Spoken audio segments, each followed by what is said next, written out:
પ્રદેશ કોંગ્રેસ સમિતિના કાર્યકારી અધ્યક્ષ, એક જાગૃત દલિત નેતા જે હંમેશા લોક પ્રશ્નો માટે લડતા હોય છે એવા જિગ્નેશભાઈ મેવાણીની ગઈકાલે કચ્છમાં એક પ્રેસ કોન્ફરન્સ હતી.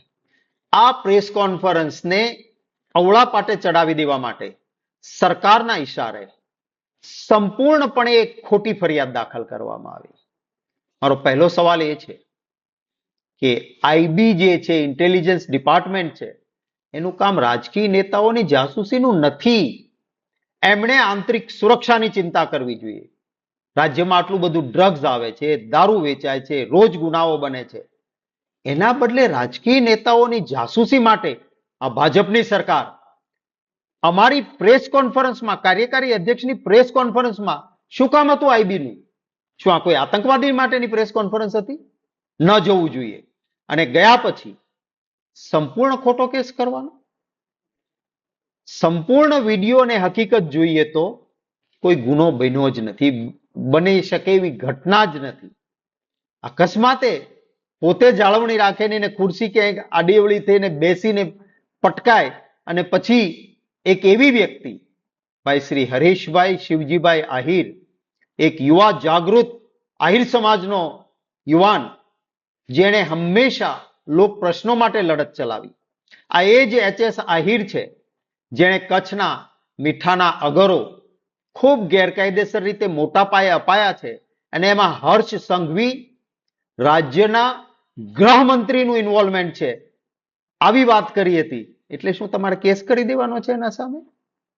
મારી સીધી વાત રાજ્યના રાજ્ય ગૃહમંત્રી હર્ષભાઈ સંઘવીને છે. તમે પોતે વિધાનસભામાં આંકડા આપ્યા છે કે રોજે 6 બળાત્કાર આપણા ગુજરાતમાં થાય છે. શરમ થવી જોઈએ તમને. તમે કોઈ દિવસ ટ્વીટ કર્યું? કોઈ બેન દીકરીને તકલીફ આવી, બળાત્કાર થયો, કોઈ દલિત પર અત્યાચાર થયો, ટ્વીટ કર્યું ક્યારે? એ નહીં કરવાનું. પણ જિગ્નેશભાઈની મેવાણીની ખોટી ફરિયાદ કરાવી અને તરત ટ્વીટ કરવા માંડવાનું છે તમારે? હર્ષભાઈ સંઘવી, સત્તાઓ આવે ને જાય, સત્તાનો દુરુપયોગ ન કરવો જોઈએ. તમે સોગંદ ખાધા હોય છે મંત્રી બનતી વખતે, આ કરવા માટેના નહીં. મારે ખાસ કરીને પોલીસ અધિકારીઓને, સિનિયર પોલીસ અધિકારીઓને કહેવું છે, આપ જ્યારે નોકરીમાં જોડાવ છો ને ત્યારે આપ પણ સોગંદ ખાઓ છો. આપ એક ભાવના સાથે કામ કરવા આવો છો. આ ગુજરાતની પરંપરામાં ખૂબ સારા પોલીસ અધિકારીઓ રહ્યા છે અને આજ સુધીની કોઈ સરકાર આવી હલકી કક્ષાએ નહોતી જતી. આ સરકાર તમને આવી ખોટી ફરિયાદ કરવાનું કહે તો તમારી પણ જવાબદારી છે. અંગ્રેજીમાં કહેવાય છે to rise to the occasion. આ એ સમય છે જ્યારે ઉભા થઈને કહેવું જોઈએ કે ના સાહેબ, આમાં કોઈ એટ્રોસિટી બનતી નથી. કારણ કે જે ખુરશી પર બેસવા જતા પડી છે બેન, એ કઈ જ્ઞાતિની છે એ કોઈને ખબર નથી. જ્ઞાતિ વિરુદ્ધ એક શબ્દ બોલાયો નથી, તો ભાઈ એટ્રોસિટી કેમ થાય? નવા કાયદાની કલમ 121 ફરજમાં રૂકાવટ. ભાઈ આઈબી ના વ્યક્તિએ પ્રેસ કોન્ફરન્સ રાજકીય નેતાની એમાં ફરજ બજાવવા જવાનું જ ન હોય, કેવી રીતે આ કલમ લાગે? મને વિશ્વાસ છે કે આપણી ન્યાયાલયો, આપણી જ્યુડિશિયરી એ સરકારની આ મનમાની સામે જરૂર દંડો ચલાવે.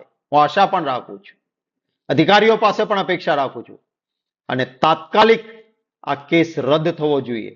નહીં તો ન્યાયાલયની ફટકાર પણ સાંભળવાની તૈયારી રાખવી પડશે. સંપૂર્ણ ખોટી ફરિયાદ છે અને આવી ફરિયાદો ન ચાલી શકે.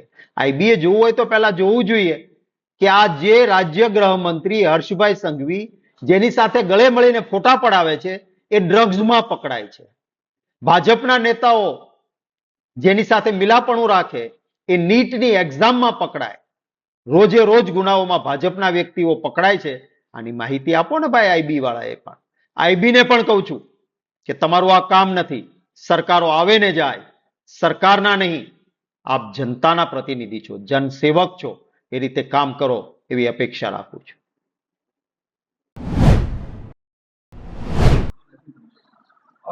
કેન્દ્ર સરકાર, ભારતીય જનતા પાર્ટીની સરકાર જ્યારે ધર્મના નામે સમગ્ર દેશમાં રાજનીતિ કરતી હોય, ધર્મના નામે મત બટોરવાનું કામ કરતી હોય, પણ જ્યારે ધર્મના નામે કામ કરવાની વાત આવે તો શૂન્ય હોય છે.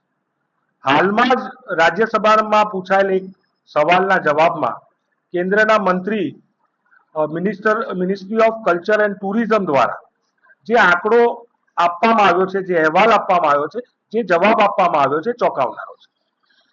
કેન્દ્ર સરકાર દ્વારા ગ્રાન્ટ ફાળવવામાં આવે છે, જેના હેડ નીચે financial assistant four cultural activity. આ હેડ હેઠળ દેશના મંદિરોમાં સાંસ્કૃતિક કાર્યક્રમો માટે, લાઈવ પરફોર્મન્સ માટે, જ્યાં ખૂબ મોટા પ્રમાણમાં અવર જવર હોય ત્યાં સ્થાનિક કલાકારોને, આ દેશના કલાકારોને અથવા તો આવી સાંસ્કૃતિક પ્રવૃત્તિ કરવા વાળા લોકોને ક્યાંક રોજગાર મળી રહે તે માટેની યોજના છે. સમગ્ર દેશના માત્ર 12 જ મંદિરોને આ યોજનાનો લાભ મળી રહ્યો છે. માત્ર 6 જ રાજ્યોને આનો લાભ મળી રહ્યો છે. ગુજરાત રાજ્યના પવિત્ર યાત્રાધામ વિભાગ બોર્ડના અંડરમાં 348 જેટલા પવિત્ર યાત્રાધામ ગુજરાતમાં છે. 348 યાત્રાધામમાંથી 2 જ્યોતિર્લિંગ છે. દ્વારકા, સોમનાથ જેવા પવિત્ર યાત્રાધામો છે.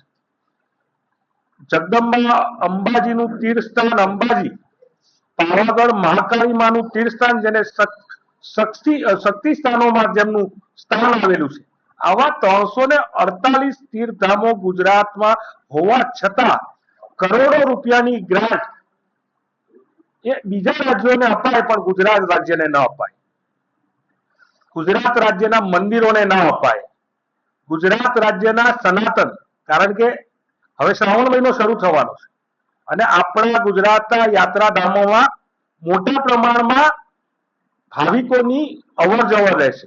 કદાચ આવા તહેવારો પ્રસંગોપાત આ પ્રકારની ગ્રાન્ટ જો ગુજરાતને મળી હોત, ગુજરાતના સનાતન ધર્મના જે મોટા દેવસ્થાનો છે તેમને મળી હોત, તો મોટા પ્રમાણમાં જે લોક કલાકારો છે, સાંસ્કૃતિક કાર્યક્રમ કરવા વાળા વર્ગના લોકો છે, તેમને મોટા પ્રમાણમાં રોજગારી મળી હોત.